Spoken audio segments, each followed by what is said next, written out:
Artificial intelligence is all anyone can talk about these days. From your everyday Joe to tech giants like Bill Gates and Elon Musk, everyone has an opinion on AI, and they all vary. Some people are all for it, and some wish it had never been created. Would you believe that AIs actually existed for longer than we thought? A change happened for sure, and it's that one change that has Joe Rogan trembling at the thought of supercomputers. Here's more on that. AI's been around for longer than you thought. If you ask some random person to pinpoint the exact year when AI was introduced, they'd probably scoff like the answer's so obvious and tell you it was, without a doubt, introduced in 2023. The majority holds the opinion that AI is a relatively new invention, that it's only been around for a year at most by now. But AI's been around for longer, and we've all been using it. Wait, what? Do you remember the last time you asked Siri to set an alarm for you? Maybe the last time you asked Cortana to write down your shopping list? Or even to Shazam, a song you heard playing at the bar? Yup, that was all AI. Honestly, at the heart of it, AI is not this scary new thing that popped up out of nowhere in the form of a chat interface that's almost too human-like. Yes, we're talking about OpenAI's ChatGPT right now. The rise of OpenAI's AI tool led many people to believe that AI is something we're only just looking into, whereas the truth is that we'd already incorporated it into our lives long before. That's the general rundown, by the way. Obviously, tech experts and professionals know just how long AI's been around for, plus its potential. Elon Musk's called it some pretty bad names, and Bill Gates has gone on record to say AI's almost like nuclear weapons. With a lot of conflicting opinions going around, the people who want more AI and the people who want it wiped off, it's hard to keep track of what the latest developments are. Leave it to Joe Rogan, though, to give it to us straight. And since the man's used his podcast to talk about everything and anything current, here's his take on AI. Yeah, he's scared. Joe Rogan talked about the big change in AI on the Joe Rogan Experience. On an episode of his streaming podcast, Joe talked about how AIs have changed over the years. Here's the deal.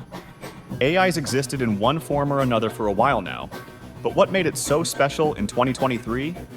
Obviously, it was the fact that we could directly communicate with a computer, almost like having a conversation with an old friend.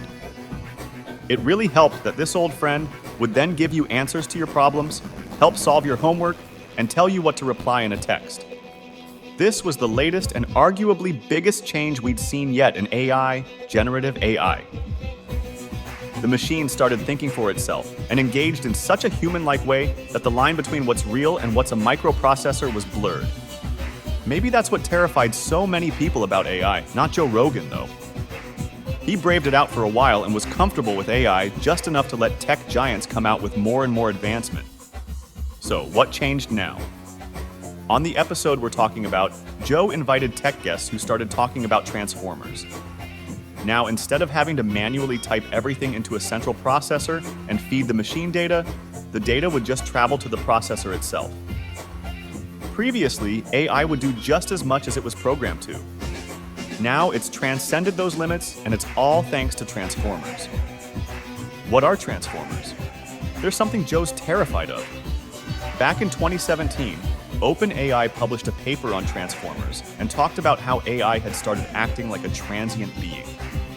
The paper claimed that when engineers were using GPT to predict the next text in an Amazon review, they noticed a neuron in the supercomputer goes off.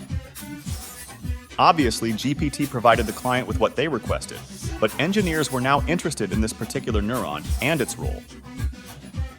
It turns out that this neuron was integral to the entire operation, because not only did it read and analyze the text presented by the client, but it also gauged the thoughts and emotions attached to the text. That sounds almost dystopian, but it's true. Machines had started to think for themselves using AI. The guests then further dove into what transformers were all about by suggesting that because the new text scavenged through every corner of the internet and navigated through hundreds of human comments, posts, reviews, and essays, they now can comprehend what humans are feeling. Try it for yourself.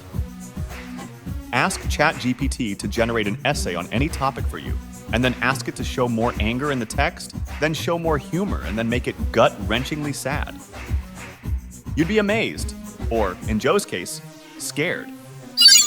OpenAI knows they've created a monster too. Here's where the conflicting opinions come up. Is AI a tool for good or mass destruction? It's a double-edged sword, really.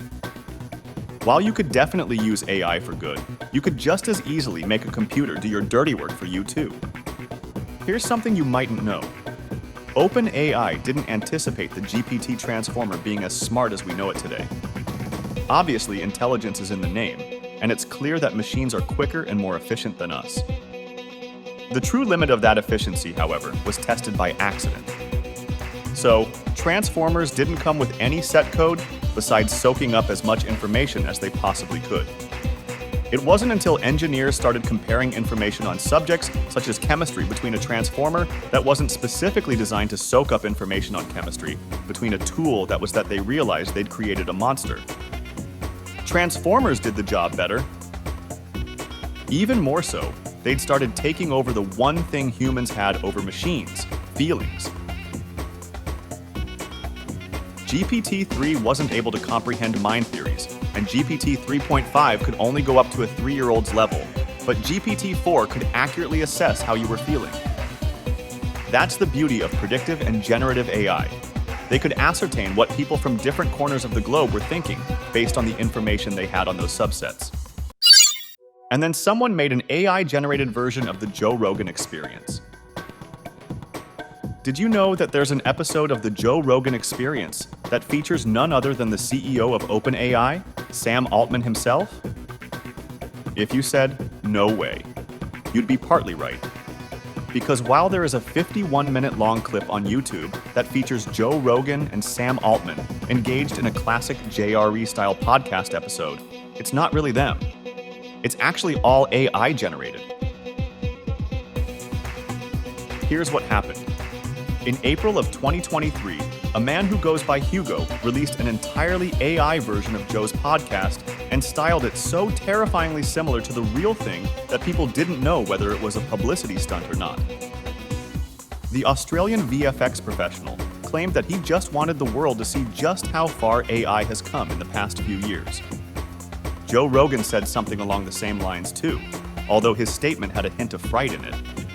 The famed podcaster said that it's starting to look like a slippery slope, and some fans agree. Again, there are people on either side of the debate. Some believe that the AI-generated episode shows us how far machines have come, and some believe that it's time to grab your pitchforks and ring the alarms. Concurrent with the AI version of the popular podcast, though, another thing that's been terrifying people lately is artificial general intelligence. That is, making machines wholly human-like. You'd think that everything that had to be done was already done anyway, but that doesn't seem to be the case anymore.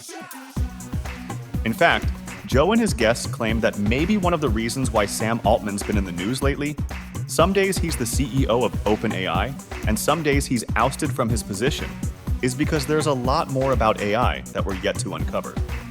The only fear that Joe and like-minded people have is that by the time we get to react and reach a consensus on whether to go forward with new AI tech, it'd be too late. What if machines really did start thinking and acting like humans? Joe Rogan's seen firsthand how he could easily be replaced by a computer generation. Really makes you wonder who's next, right? Do you think AI is turning into something terrifying or that it's just misunderstood? Let us know what you think in the comments below.